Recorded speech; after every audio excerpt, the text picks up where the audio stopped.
Greetings and salutations one more time on the head show of stories written by a current prisoner with your favorite journalist, Tony. It just does not stop, ladies and gentlemen. Once again, we're on full motion, dropping heat every single day. I sincerely appreciate you guys' presence. Thank you for taking the time out of your day and keeping this show alive. As always, man. And I also want to give a special thank you to you, my friend. Thank you for taking the time out of your day and, dropping this heat, man. You've been dropping bangers left and right, my friend. So I just want to go ahead and say thank you. Nah, it's my pleasure. Again, thank you to everybody that's listening and commenting on our video. Oh, for sure, man. Most definitely, man. And thank you to all the people out there who have been dropping these questions. We're going to go ahead and answer a few of them right now, man. So we're going to go ahead and dive right into it. Do you have any stories from the Inland Empire? Oh, yeah. I won't get into them. But, yeah, mainly the Senores or the Pilis I work under or did favors for were from the area, from the Inland Empire. Like I stayed in touch with T from Cuca for a lot of years. I also, like I mentioned, my first celly was R from Corona, from Riverside, and I stayed in touch with him up until the day he had an accident and died up in Salinas. But, I did favors for Turtle, for Junior from Black Angels, and my future stories too. When I had crossings with Evil, I also had crossings with Old Man from Ontario, from Gibby, the homie from Upland. I got a few stories coming up about the homies or the Senores from ahí.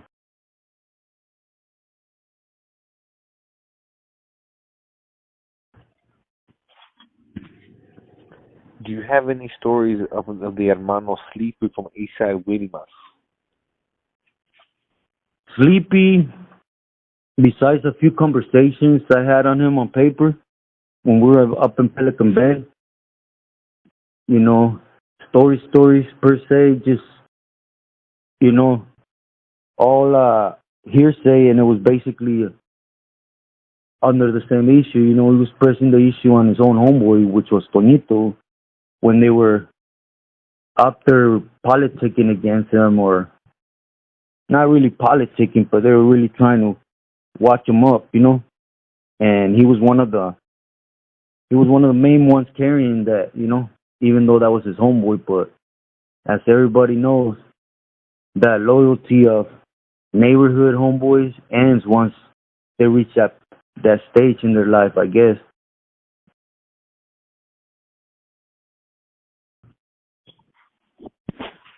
Another subscriber wanted me to ask you about Perlon from Northside Redondo. Oh, man. I have a lot of history with Perlon.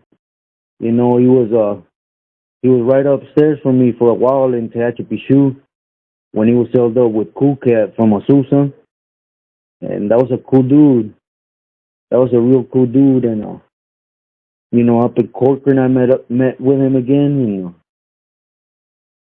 The only thing I could tell you, he was about it, like I wanted to, before I get back into my story about when I got validated and everything, I'll get into a little story about Perlon, of an incident that happened with him in Tehachapi. And all I could say about Perlon, that, it came to a big surprise to me when he decided to check in, because that was a warrior right there, and everything he did was studying about warrior history, the foundations, how to sharpen your mind, everything and anything you would think of. Perlon was just one of those. He was really into that. And even though he was, he was white, he had a good heart for the gente.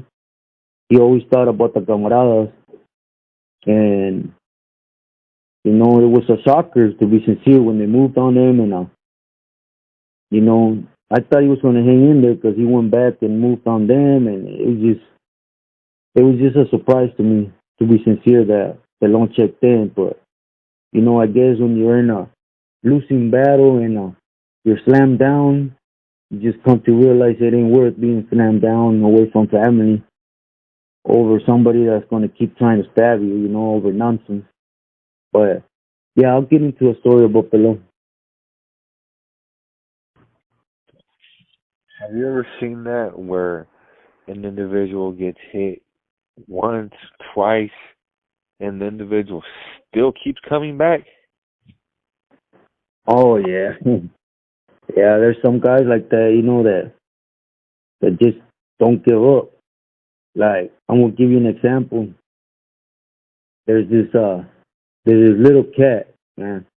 They call him Charlie Brown from Huntington Park, Corona Park or something like that. Was his neighborhood.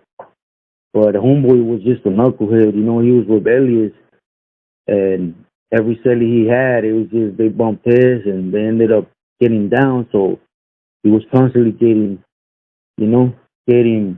south-sided. But it just came to the point where he did it one time when Chino from Maravilla was there, and Tio Chino wasn't having it. He was just like, nah, he's causing too much problems. He moved in GQ from East Side Victoria, had him hit, but Homeboy just had a lot of heart. You could say that. He just didn't care. He just kept coming out to the yard, man. He kept signing that waiver and just kept coming out. And every time he came out, he kept getting hit. He kept getting hit. And it even came to the point where, he got at someone. He was trying to get him back. So they convinced him to get a celly. And he actually took two cellies and got stabbed by two cellies.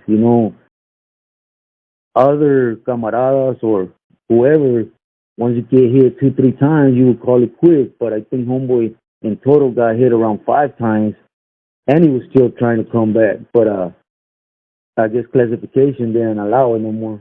So I really don't know if he ended up on the SNY side, but knowing how he wasn't going to go out that way. But who knows?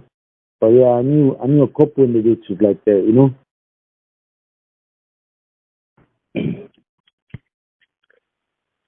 Have you ever seen or heard two Amber brothers getting into some type of physical or verbal confront type of confrontation? With each other? Yes. Oh yeah. You see it a lot when you're in Corcoran, and a lot in Pelican Bay. It's not talked about, and it's basically when you're up in Pelican Bay and in Corcoran, it's if I don't ask, don't tell, that type of thing. So basically, for example, Corcoran Shoe, the cell has holes on the doors, so that here most of the time it's always quiet. So anything that happens in that cell, everybody on the tier's gonna know. So I knew, like the Pili from San Diego, Blanco, and his celly, I believe it was Conejo from Whittier. They used to go at it on a daily basis, man. But they always came out, like nothing, and nobody questioned it because, who was there to question it, to be sincere? Everybody else was a camarada. But all the time, sometimes you just be laying there in Pelican Bay and you start hearing them, in the cell. When they had cellies, when we were able to have cellies up there. But mainly in Corcoran, man, you used to hear the cells go up all the time, But the one time I seen Senores go at it, I seen him go at it with an NF member, Baba or Boo, they called them from San Jose. And it's just something that wasn't talked about often because I won't be sincere with you, man. It was two of them with knives. They came out and this NF member was short, stocky, and the senor from the NF, he put tips on them, took the knife away and everything, man. And it's just never talked about. There's a lot of things that happen inside that are never brought up because for one reason or another, like I said it before, the Pilis, they basically put the rules and regulations out there to their liking, so everybody knows you can't talk against that. When something like that happens, where your leader, the people who you guys idolize, the people you guys take orders from, when they themselves get um beat down, punked, like how does that trickle effect into the soldiers and to the people that follow? Like, are you guys somewhat feeling shamed? Are you guys getting angry? Like, how does that trickle effect into you guys? Well, I mean, when you're in the cell, of course, you talk with your cellie and it's like, damn, but when you go out to yard with them and they're bragging about it, it's just, this is the type of mind these individuals have. They go out to yard and they're saying like, oh yeah, we did this, and what can you say?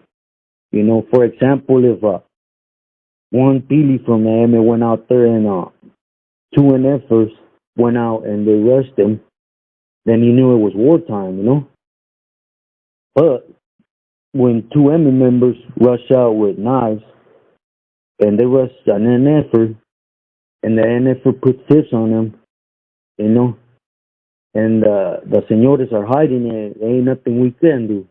Because if you take action in any type of way, then you're disrespecting the Pilis. And if you disrespect the Pilis, everybody knows what's going to happen. But it don't really have to be even an enemy member. We're taught in the system that our gente, our raza is untouchable. It is why you see all these big old riots. Sometimes these riots happen over some BS. Either one was drunk or ex or whatever that could be, dealt with like on the real low key. But the point with camaradas always is, you're not to touch my gente. And we're not gonna ask what Homeboy did. You put hands on one of ours, then we're gonna come out and we're gonna make sure we touch every one of your rays on the yard. For example, the story I told about Negro, yeah, like everybody got touched in the yard that day. And I'm talking about old man that didn't have nothing to do with it, people that were just doing their thing, but regardless, we're to prove a point that our gente is untouchable. But in that case, like, it's tricky. It's tricky. You just have to use your best of knowledge, your best capacity to analyze the situation, man. Because the last thing you want to do is disrespect, especially one of them, because that's your butt.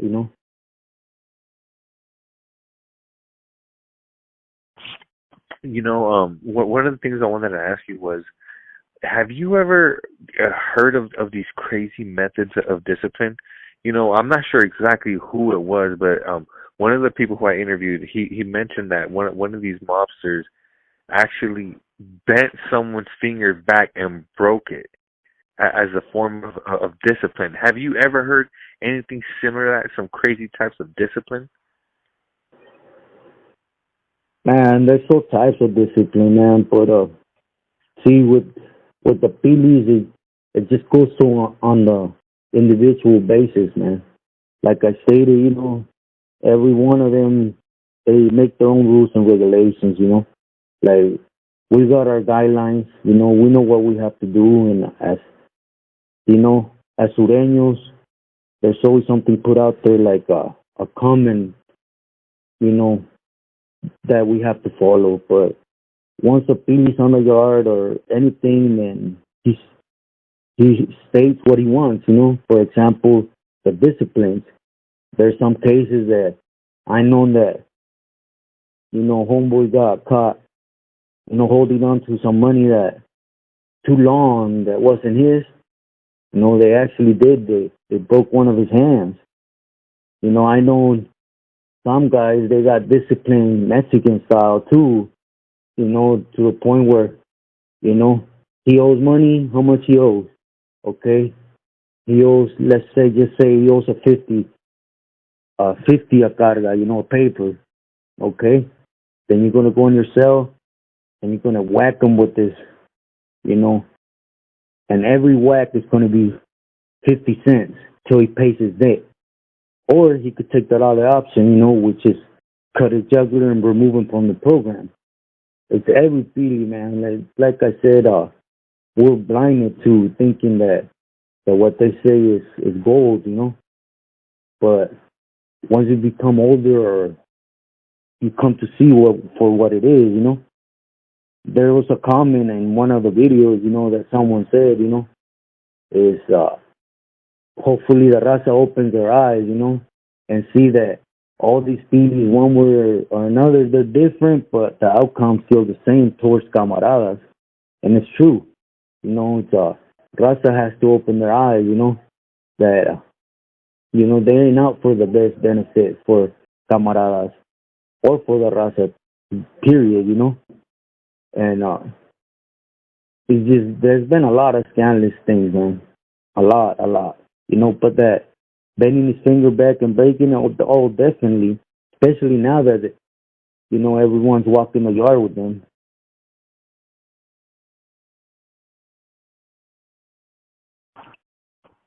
So do you personally feel like it's all it's all a facade, it's all fake, this whole carnalismo, this whole for the people and for for the cause and this and that, but what the hell is it really stand for?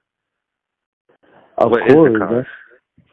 Of course. Well, I'll reverse these questions to you and everybody listening, What is the cause? I mean, somebody tell me what the cause is. When I went into prison, I had my mindset of what the cause was, which was, be a sureño, go in there and right from my neighborhood. I mean, keep my neighborhood in the respects of all the camaradas and right from my gente, So I agreed with all that. I agreed with us holding it down.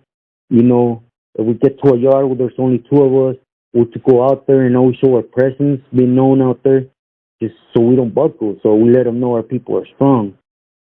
Or, everything that they really talk about. But what is the cause nowadays, man? I mean, if you don't pay a $50 paper to one of these persons, you're getting wet, you're getting removed. And how about everything you did before that? What if you went on about 5, 6 different missions, or you hit for the Senores 5, 6 different times, put money in his pocket, put carga in his veins. All that went out the window. Everything you done right for the gente, all of a sudden, one man gets to decide that you're not worthy for the cause no more. And I mean, look around, man. What is the cause? I'll leave that question open, I'll leave that question for our next sit down, and I want everybody just to comment and give me everybody's point of view. What is the cause nowadays? Because there ain't no more wars, So what is the cause out there right now besides pleasing this man? You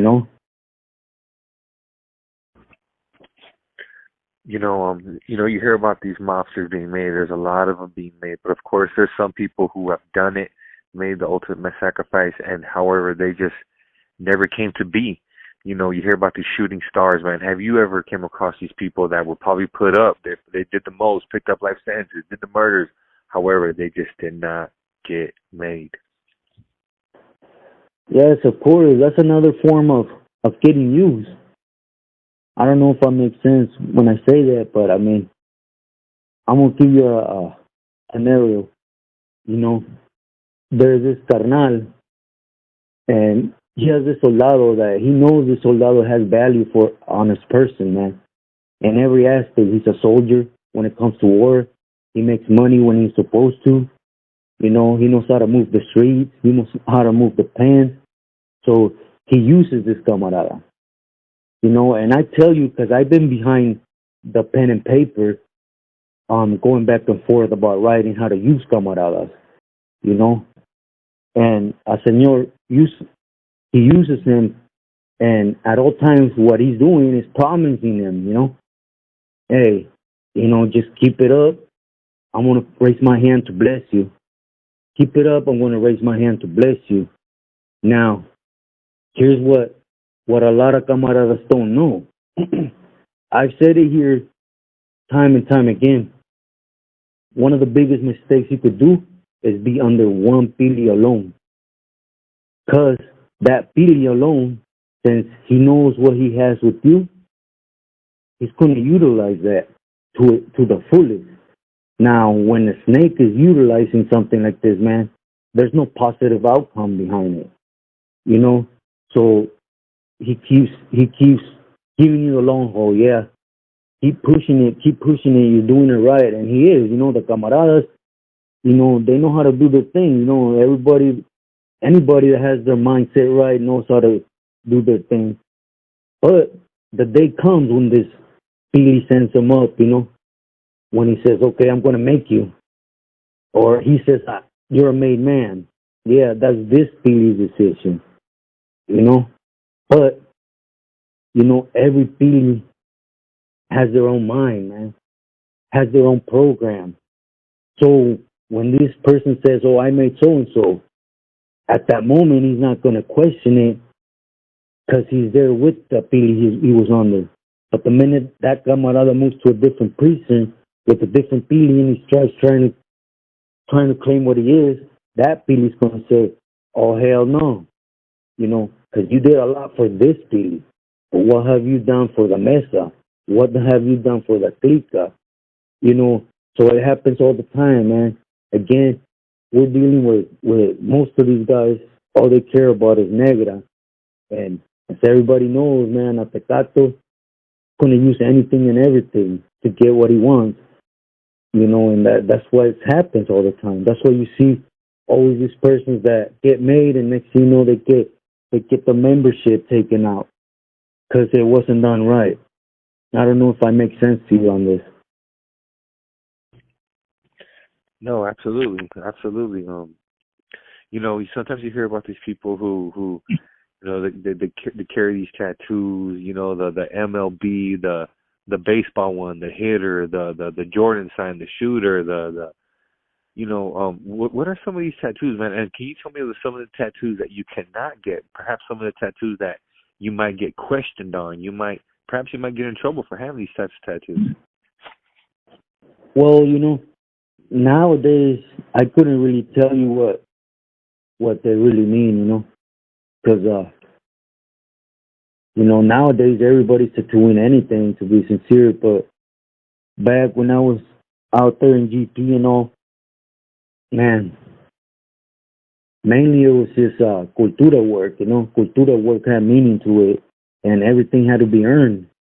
I mean, there was a lot of cases where for example, I was at this tinta and I assisted this pili here. So with respect, I would tell him like, hey, like when he tells you, I appreciate your help and your assistance. I'm here for you.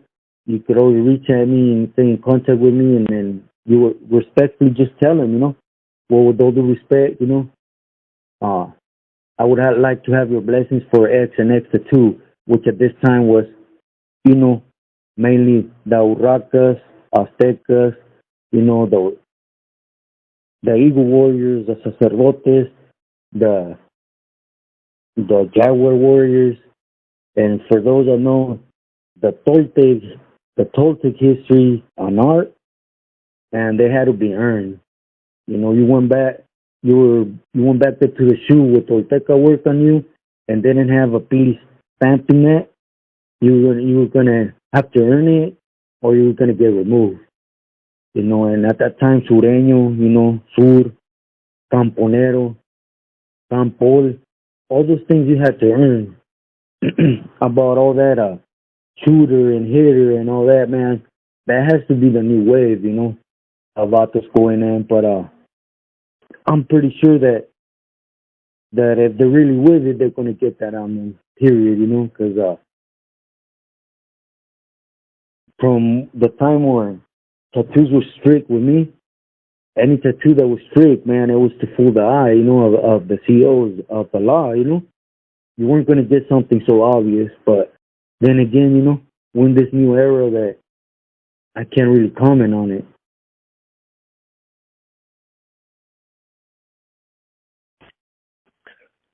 There's this, there's that famous video of Pelican Bay where everybody's in their rain suits and all of a sudden all types of hell breaks loose, man. Would you be able to tell me a little backstory on why it is that happened? And from my understanding, what one inmate, I think his name was Sharky, he was killed by a guard in the tower. Yeah, Sharky from Pico Nuevo, and it was basically disrespect. It was just something about, well, something between two individuals that actually became something that wasn't it, which was this riot. It was a racial riot, and it just has to do with all the factors. At this time, you had a lot of pilis sitting back there in the shoe that had that little man complex, that they wanted to push their weight. They wanted to let everybody know, oh, I'm this tall, I have this much power, which was the case this time. It was this got back to the wrong ears, and Lalo and Wedo Sherm, they were just that type that they wanted to do the most. And for example, they figured we make a crack up here, in one of the most talked about prisons, then our name is going to ring bells. So they're actually the ones that called that shot to move on all the blacks, and that's the income where everybody knows it, and also the other one was Alfie. He was right there backing them up. So when you had these three carnales saying, I want you guys to remove this whole raza and I want hard candy, when it was just a little argument, again, and dispensa a mi gente for saying like this, but at the end of the day, we the camaradas with the dummies, the ones that got hurt. And one perfectly case was, Sharky from Pico Nuevo. He got hit. That's where he ended, right there. And behind what?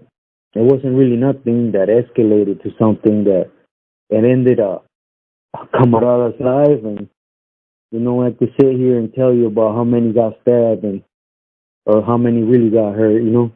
Because there was a lot more people behind it than actually shows. So we know of that individual who got shot and killed by a guard tower. Just not too long ago, there was an NF member who was actually killed as well, along with his co-conspirator. Trying to take out another NF member. Do you know of anybody else who has been killed? Trying to carry out a mission. Like me personally, seen it in the system, no. But on the streets, oh yeah.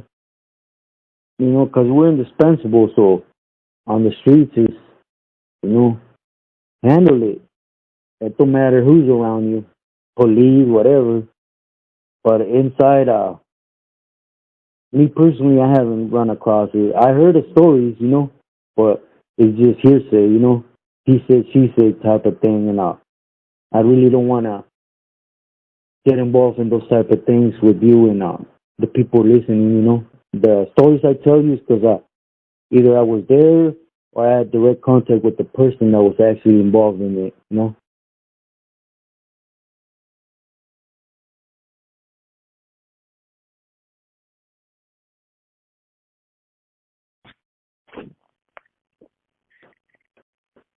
What is one of the silliest reasons that it's actually kicked off, man?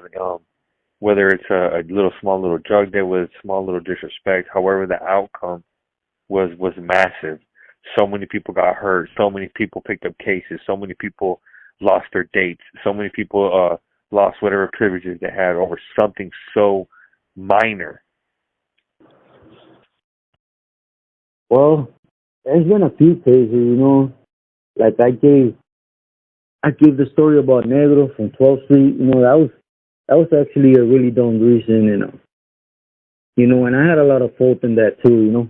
I won't be honest with you and everybody, because I seen Homeboy the way he carried himself from the gate, and I seen that it was going to be pedals, and I should have clipped it from the bud before it escalated, but I didn't. And a lot of people, they lost a date, you know. A lot of lifers in Ironwood, they were there programming, man. They were there, you know, in the hopes of getting a date, you know. And they lost that behind them writing for this. But, man, there's been cases where, you know, camaradas drink with with woods, you know, and you can't drink with another race inside. It is facts, you know. They start playing, next thing you know, it just from playing it goes up to the whole yard going up, you know. And a lot of people, you could say whatever you want about the white boys, man, but they go out there with steel, you know. So a lot of camaradas usually always get hurt behind that. But yeah, I'm gonna give you another. I don't know. This story's gonna be like way out there, but here's a little story that happened in Ironwood. Right, it's a quick one. There was this, as everybody knows, you know, a Sureño yard, or where we're at, you know, can't walk that yard with us. It's just not allowed. You know, not because as a race we have, as a group we have something against gay, you know, it's just to avoid problems. You know, for example, if they're on the yard, there's a lot of lifers, you know, and they start looking at these fools behind, like, you know, just funny shit happens behind that. And basically, problems uprise. But when I first hit Ironwood, there was a on the yard. You know, it was very brief, but he was on the yard. You know, the guy that had the yard when I got there, I guess he permitted it because there was word that this, you know, they called it Nikki. For those that are in the game are going to know his name, Nikki from Sanford. He was Mosca's brother, legit brother. So they were keeping hands off of him. So what happened was that he settled up with this vato that was alive for a puppet from 18th Street. And man, next thing you know, the yard got changed. Different camarada took over it, and you know, it didn't matter if Homeboy was a Pilis carnal. You know, the fact was that we couldn't walk the yard where they were at. If they couldn't walk the yard where we were at, period. So they ended up removing them. The issue came up, right, when they whacked Puppet. Then everybody that's been in Ironwood knows 18th Street is deep. And next thing you know, 18th Street, they went to war for their man. But I mean, really think about it. This was a man violating the rules and regulations. He was living with another man in a cell. He was walking the yard holding hands with this individual. And it was looked the other way because supposedly the individual had ties to, to Mosca. But that's probably one of the dumbest reasons, and in this riot, man, a lot of people got hurt, man, because 18th Street was really deep, and we're not talking about it got up on the yard, it got off on every building, man, and it's just little dumb reasons like that, sometimes over a stupid little debt, stupid little, like you pay pinochle and next thing you know, you owe a couple envelopes, and then a person takes it personal, and it just goes up. Well, at least in those times, where, like I said, our raza was untouchable, so in any way, shape, or form you touch our gente, and it was going to go up. But there's a lot of reasons. There's a lot of reasons, There's a lot of people who wanted to know, man, is there actual MS-13 Mexican Mafia members? See, as far as I know, no.